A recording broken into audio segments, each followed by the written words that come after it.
Hi, ఇవాల్టి మన వీడియోలో ప్రధానమంత్రికి ఉండవలసిన అర్హతలు, ప్రధానమంత్రి అధికారాలు, ప్రధానమంత్రి చేయవలసినటువంటి విధుల గురించి తెలుసుకుందాం.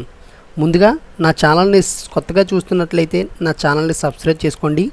ఇలాంటి విలువైన విషయాల్ని అందరికీ షేర్ చేయండి. భారత ప్రధానమంత్రి ప్రభుత్వ అధినేతగా వ్యవహరిస్తారు. ప్రభుత్వంలో ఉన్న ప్రధానమంత్రి స్థానం అత్యంత శక్తివంతంగా ఉంటుంది.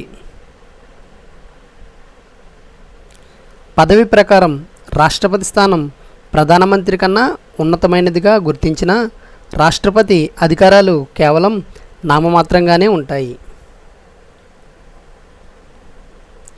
వాస్తవ అధికారాలు ప్రధానమంత్రి మరియు ప్రధానమంత్రి నేతృత్వంలోని మంత్రివర్గం వద్దే కేంద్రీకృతమై ఉంటాయి.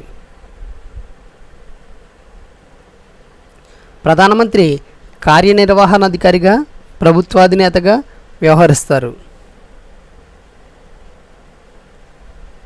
ప్రధానమంత్రి రాష్ట్రపతి చేత ప్రమాణ స్వీకారం చేస్తారు. సాధారణ ఎన్నికల అనంతరం మెజారిటీ సీట్లు సాధించిన పార్టీకి చెందిన వ్యక్తిని రాష్ట్రపతి ప్రధానమంత్రిగా నియమించడం జరుగుతుంది. ప్రధానమంత్రి సాధారణంగా 5 సంవత్సరాల పాటు పదవిలో ఉంటారు. కానీ లోక్సభ విశ్వాసం మెజారిటీపైనే ప్రధానమంత్రి పదవీకాలం ఆధారపడి ఉంటుంది. లోక్సభలో ఏ రాజకీయ పార్టీకి నిర్దిష్టమైన మెజారిటీ సీట్లు లభించినప్పుడు తన విచక్షణాధికారంను ఉపయోగించి ఏర్పరిచే రాజకీయ పార్టీ లేదా పార్టీల కూటమి నాయకుడిని ప్రధానిగా నియమించి మెజారిటీ నిరూపించుకోమని కోరతారు.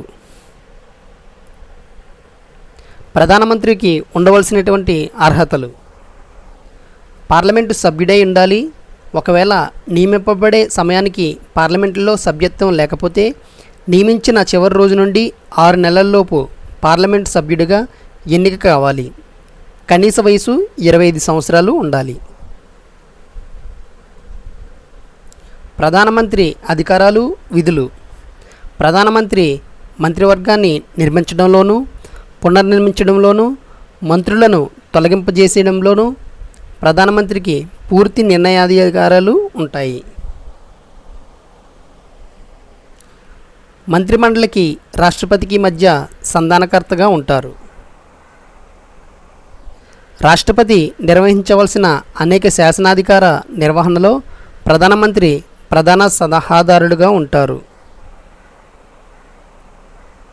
దేశంలో అన్ని ముఖ్య నియామకాలు ప్రధానమంత్రి నిర్ణయం మేరకు జరుగుతాయి. ప్రణాళికా సంఘానికి, జాతీయాభివృద్ధి మండలికి, జాతీయ సమగ్రత మండలికి చైర్మన్గా వ్యవహరిస్తారు. జాతీయాభివృద్ధి మండలి జాతీయ సమగ్రత మండలి సమావేశాలకు అధ్యక్షత వహిస్తారు. మంత్రివర్గ సమావేశాలకు అధ్యక్షత వహిస్తారు. ప్రణాళికా సంఘానికి అధ్యక్షత వహిస్తారు.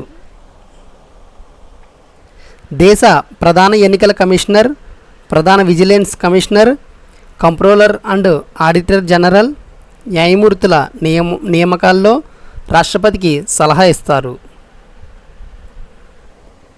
పార్లమెంట్ సమావేశాలు నిర్వహించడం, రద్దు చేయడం, అత్యవసర పరిస్థితి విధించడం, యుద్ధ ప్రకటన, యుద్ధ విరమణ వంటి విషయాల్లో రాష్ట్రపతికి సలహా ఇస్తారు.